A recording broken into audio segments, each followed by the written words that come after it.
Баршаларыңызға қайырлы күн. Әмина мен бір күн атты рубрикасына қош келдіңіздер. Мен таңертең балдарға каша істедім. Одан кейін үйдегілерге шай тамақ беріп, үй жинауға кірістім. Осы менің балам үй жинамаса, бұлар жинамайды дейді, я? Жина. Угана, мина, мұса. Жинама татпай. Жинамайсың ама осы дарыңға жинатып қойғанша, сен қыздар не қып үстіне төртеуің жабылып. Мен ұлыма қарап қалдыңдар ма бәрің?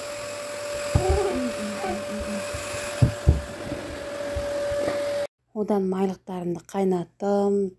Одан кейін тағы да обедке аналар шыдамай каша істедім, сүт көже. Одан кейін нанымды бастырып қойдым. Мына жерде тұз, дрожжи, мына жерде қалған айран қатық бар екен, қолдың қатығы, сол есіме түсіп кетті да, соны қосып жібердім. Ашып кеткеннен кейін балдар ішпейді, нанға қосып жібердім.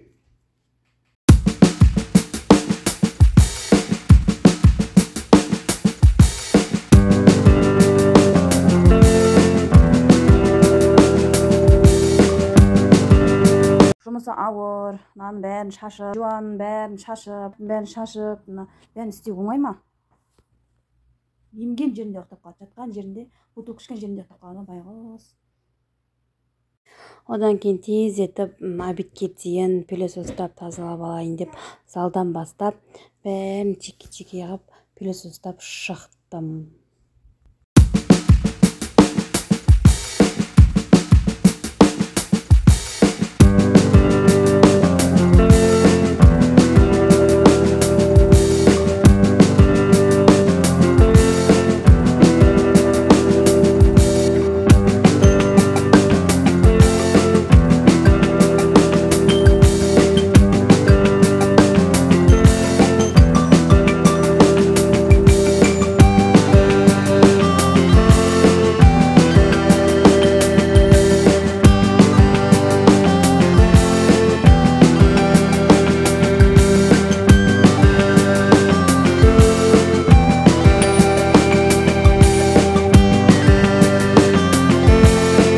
Мынау біздің холл, шай ішетін жеріміз. Уже қыздар сабақтан келіп жатыр.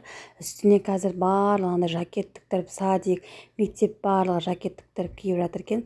Бізде жұттан қалмайық деп осылай тіктірдік. Сіздер де солай болып жатыр ма? Садиктегілер де сөйтіп тіктіріп жатыр екен. Мен садикке ренжімеңіз бере алмаймын дедім.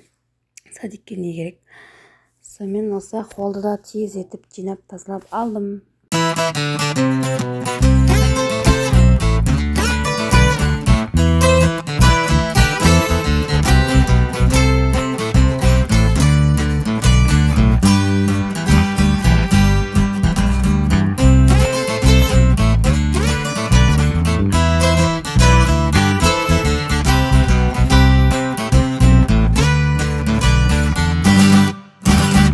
Холды тазалағаннан кейін уже обедтің уақыты болды.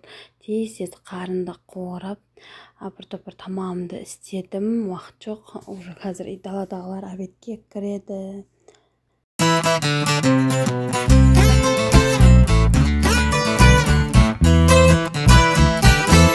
Мына жақта қыздар келіп еді, кір жайғызып қойдым, қағып жайыңдар деп. Бұл да кәдімгідей кірді алып, салып, жаю да, қазір қолмен жумасаң да, жаю да кәдімгідей жұмыс қой. Осылар келген кезде осыға жайдыртам. Бұлар сабақта болған кезде кәдімгідей қолым қысқарып қалады.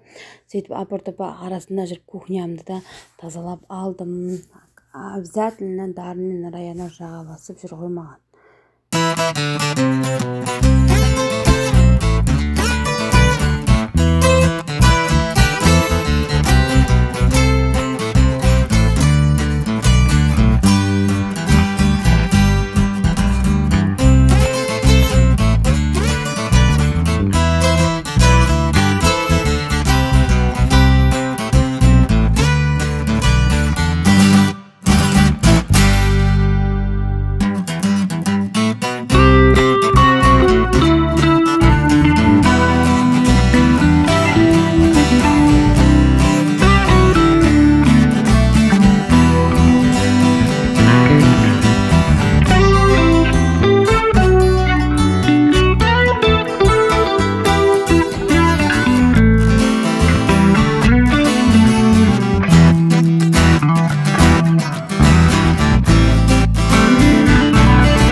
апам мен ағам шыдамады әбетке дейін. Сонымен бағана сүт көжемді беріп алдым. Түсіре қойайын десем бәрін жағаласып қоймай жатыр ғой. Осылай арасында жүріп балдарға тамақ беріп алдым. Әйелдің қырық жаны бар деп бекер айтпаған ғой. На самом деле үйде жүріп істеген тірлігің ешқашанда көзіңе көрінбейді. Үйде жүріп аздан кейін не бітірдің деген әңгіме кетеді ғой арасында. Осылай обедімді дайындап обед бердім. Одан кейін бағана қайнап жатқан айлықтарымды жудым. Барлығын ысқап, соды қосып, жуып тазалап алдым.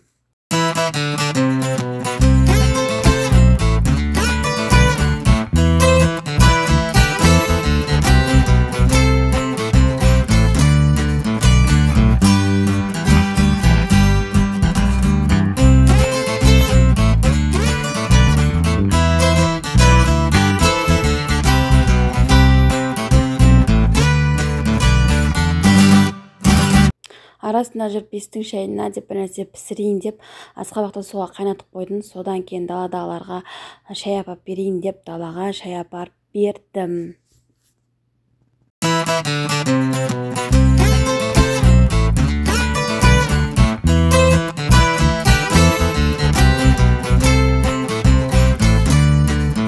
Мына екеуі шыдамай кетті ғой. Оны арасында жүріп беске бөліп тастадым. Екеуін сатырлатып жатпаймын деп жылайды. Сонымен мен жеңдім ғой. Короче, екеуін бесікке бөліп тастап дальше тірлігіме кірістім. Уже ана жақта менің наным көтеріліп кәдімгідей ашып тұр ғой. Оны бір қайтарып илеп қайтадан қойып қойдым.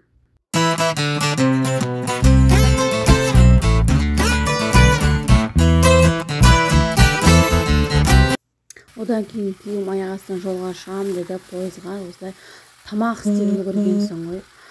Сонымен жаңағы бағана пісірген бестің шайыма ол асқабақтан осындай құймақ болатын тұғын өте дәмді шықты. Менің YouTube каналымда рецептісі бар. Жасап көрсеңіздер болады. Арасында бүгін 7 нан да пісіріп үлгердім ғой. Әйел деген үлгірем десе бәріне үлгіреді. Әшейін үлгіре алмадым. 1-2 баламен деген ол сылтау.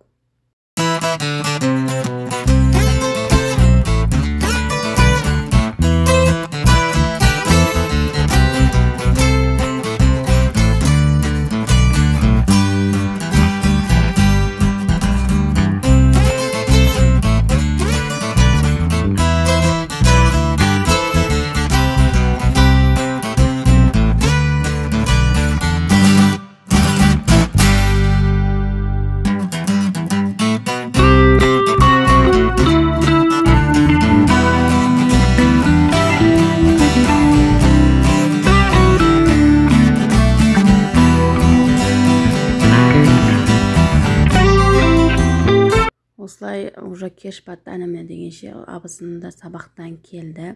Бір жағынан ол кісі де жинасып көмектесіп жатыр. Мен ыдыстардың барлығын жуып тазалап уже кешкі тамаққа кірісетін уақыт келді.